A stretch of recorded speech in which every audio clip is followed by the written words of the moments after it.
നിങ്ങളുടെ ഇഷ്ട പരമ്പരകൾ എക്സ്ക്ലൂസീവായി സൺ നെക്സ്റ്റ് ആപ്പിലൂടെ തികച്ചും ഫ്രീ ആയി ഇപ്പോഴേ ആപ്പ് ഡൗൺലോഡ് ചെയ്യൂ. അമ്മ കുറച്ചൊക്കെ പഠിക്കാനുണ്ട് ഭാമിച്ചി. വീണ്ടും അനുമാമനെ കൂട്ടുപിടിച്ച് പുതിയ ഗെയിമുമായിട്ട് ഇറങ്ങിയിരിക്കുക. അതിലെന്തായാലും ഒരു ഇരയാവാൻ ഞാനില്ല. നീ വെറുതെ ഓരോന്ന് ഊഹിച്ച് പറയരുത്. അമ്മയുടെ പഴയ സ്വഭാവമൊക്കെ മാറി. നീ തിരികെ പോകത്തല്ല ഇപ്പൊ വിഷമം. അതിന് നീ അമ്പാലികയെ കണ്ടോ? ആ കണ്ടു. അമ്മ ഇപ്പോ ഞങ്ങളുടെ വീട്ടിലുണ്ട്. ഞാൻ മോളെ അമ്മയെ ഏൽപ്പിച്ചിട്ടാ വന്നേ.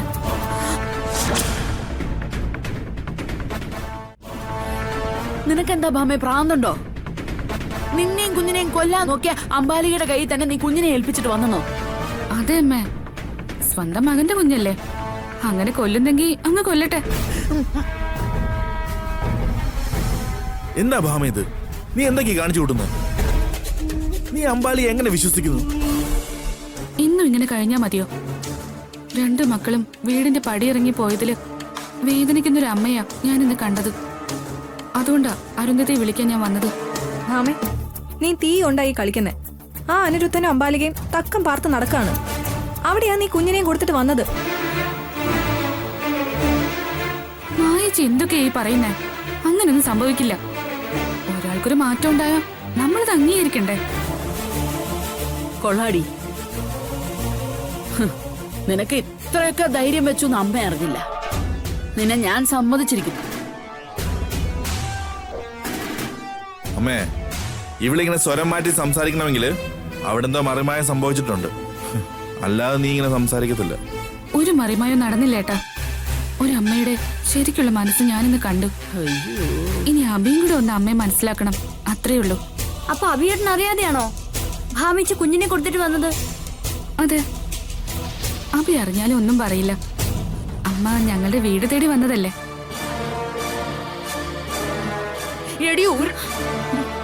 നിന്റെ തലയ്ക്ക് എന്നാ ഓളമാണോ? ആണോ? വീട് മാറിയിട്ടും തിരിഞ്ഞു നോക്കാത്ത അമ്പാലിക എന്തിനാണ് ഇപ്പൊ ഈ അടവുമായിട്ട് വന്നതെന്ന് നിനക്ക് വല്ല നിശ്ചയമുണ്ടോ? വെറുതെ അമ്മ മനുഷ്യപ്പറ്റില്ലാതെ ചിന്തിക്കല്ലേ. ആ പഴയ സ്വഭാവമൊന്നുമല്ല അഭിയുടെ അമ്മയ്ക്ക്. അമ്പാലിക അമ്മ ഒരുപാട് മാറിപ്പോയി. അമ്മേ, ഇതിലെന്തോ ചതിയുണ്ട്. രാവിലെ ആ അനിരുദ്ധൻ ഇവിടെ വന്ന് പ്രശ്നം ഉണ്ടാക്കി. ഇപ്പൊ അമ്പാലിക ആന്റി ഭാമയെ പറഞ്ഞു വിടുന്നു. ഞാൻ പറഞ്ഞില്ലേ മായച്ചി, അനുമാമനും അമ്മയും കൂടി മറ്റെന്തോ പ്ലാനിങ്ങോടെ നീങ്ങുന്നത്. ഭാമേ, അരുന്ധതി എന്തായാലും തൽക്കാലം ഇപ്പൊ വരുന്നില്ല. നീ പോയി നിന്റെ കുഞ്ഞിനെ രക്ഷിക്കാൻ നോക്ക്. ഇതിനൊരു ശരിയായ തീരുമാനമാകാതെ അരുന്ധതി എന്തായാലും വരുന്നില്ല. ഭാനു, നീ ഈ കാര്യത്തിൽ ഇടപെടണ്ട. ഇതേ കുടുംബമായവരുടെ കാര്യം. നീ കല്യാണം കഴിയുമ്പോ അപ്പൊ നിനക്ക് മനസ്സിലാവും ഈ ഇണക്കവും പിണക്കവും എന്താണെന്ന്. ഞാനതിന് 3ാം ക്ലാസ് പഠിക്കുന്ന കുട്ടിയൊന്നും അല്ലല്ലോ ഫാമിലി ലൈഫിനെ കുറിച്ച് അറിയാതിരിക്കാൻ. അമ്മേ, കണ്ടോ അമ്മ അവള് പറയുന്നേ? അവള് പറഞ്ഞാലിപ്പോ എന്താ തെറ്റ്? നിന്നേക്കാൾ വിവരം അവക്കുണ്ട്. നീ വെറുതെ എന്നെ കൊണ്ട് ഓരോന്ന് പറയിപ്പിക്കരുത്. ഞാൻ ഇനി സംസാരിച്ച ശരിയാവില്ല. അരുന്ധതി, നീ വന്നേ. നിന്നെ കൊണ്ട് ചെല്ലാതെ ഞാൻ പറഞ്ഞിട്ടാ വന്നേ. ഞാൻ വരില്ല ഭാമിജി. അതൊന്നും പറഞ്ഞാ പറ്റില്ല. നീ വന്നേ. നിന്നെ കൊണ്ട് ഞാൻ പോകും. അവളെ ബലം പ്രയോഗിച്ചൊന്നും നീ ഇവിടുന്ന് കൊണ്ടുപോകാന്ന് വിചാരിക്കണ്ട. അങ്ങനെ ഇപ്പൊ ഇവളിവിടെ ഒറ്റയ്ക്ക് നിക്കണ്ട. ഭാമേ, അവളുടെ കൈ വിട്. എടി, വിടാൻ എന്നോട് പറഞ്ഞേ. സേതു ഇടുന്ന ഇതിൽ ഇടപെടണ്ട. കൈ വിടറി. കൈ എടുക്കാൻ. നീ അവിടെ കൈ വിട്ടെ. പറഞ്ഞില്ലേ സേതുട്ടോ?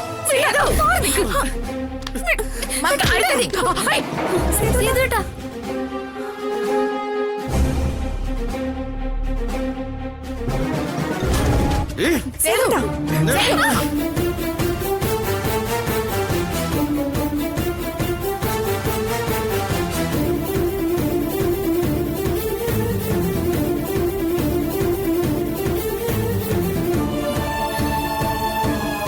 എന്നേട്ടൻ തല്ലിയല്ലേ? മര്യാദയുടെ ഭാഷ പറഞ്ഞാൽ നീ കേൾക്കത്തില്ലല്ലേ?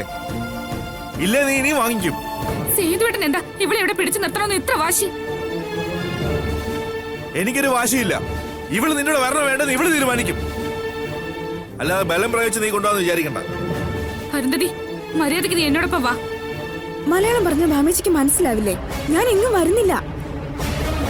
നീ ഇങ്ങോട്ട് വന്നേ. നിനക്ക് എന്താ ഇത്ര ധിക്കാരം? അവള് വരുന്നില്ല എന്ന് പറഞ്ഞല്ലോ, പിന്നെ നീ എന്തിനാ അവളെ കൊണ്ടുപോകാൻ നിൽക്കുന്നത്? അമ്മ കൈവിട്. ഞാൻ പറയുന്നതൊന്ന് കേൾക്ക്. നീ പറഞ്ഞതൊക്കെ കേട്ടതുകൊണ്ടാ ഞാൻ ഇപ്പൊ ഇവളെ പിടിച്ചിവിടെ നിർത്തിയേക്കുന്നത്. ഓ ഇറങ്ങി. ഇപ്പൊ എന്റെ സമനില തെറ്റിയിരിക്കുക. തന്റെ ഇടം കാണിക്കുന്ന ആരാണെങ്കിലും ഈ വീട്ടിൽ നിന്ന് ഇറങ്ങി പോക്കോണം. അവൾ എന്ത് ചെയ്യണം എന്നുള്ളത് അവള് തീരുമാനിക്കും. തീരുമാനിക്കാനൊന്നും ഇല്ല അമ്മേ. ഞാൻ ഇവളെയും കൊണ്ട് ചെല്ലാന്ന് വാക്ക് കൊടുത്തിട്ടുണ്ട്. ഇങ്ങോട്ട് വന്നേ.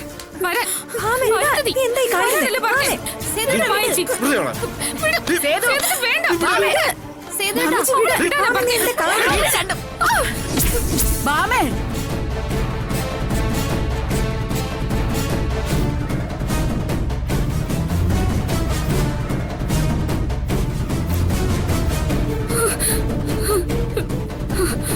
അയ്യോ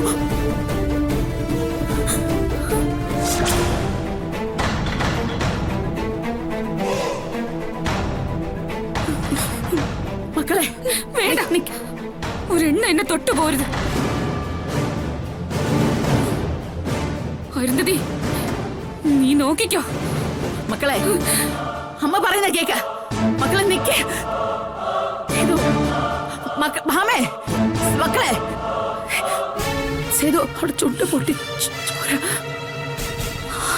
അയ്യോ, അല്പമെങ്കിലും ഭേദമായി എന്ന് കരുതിയതാ. ഇത് ഇവള് മാറിപ്പോയല്ലോ ഈശ്വര. ഇവളെന്താ ഇങ്ങനെ? എനിക്കറിയില്ല സേതു. അവിടെ അമ്പാലിക കുഞ്ഞിനൊന്നും സംഭവിക്കാതിരുന്നാ മതിയായിരുന്നു.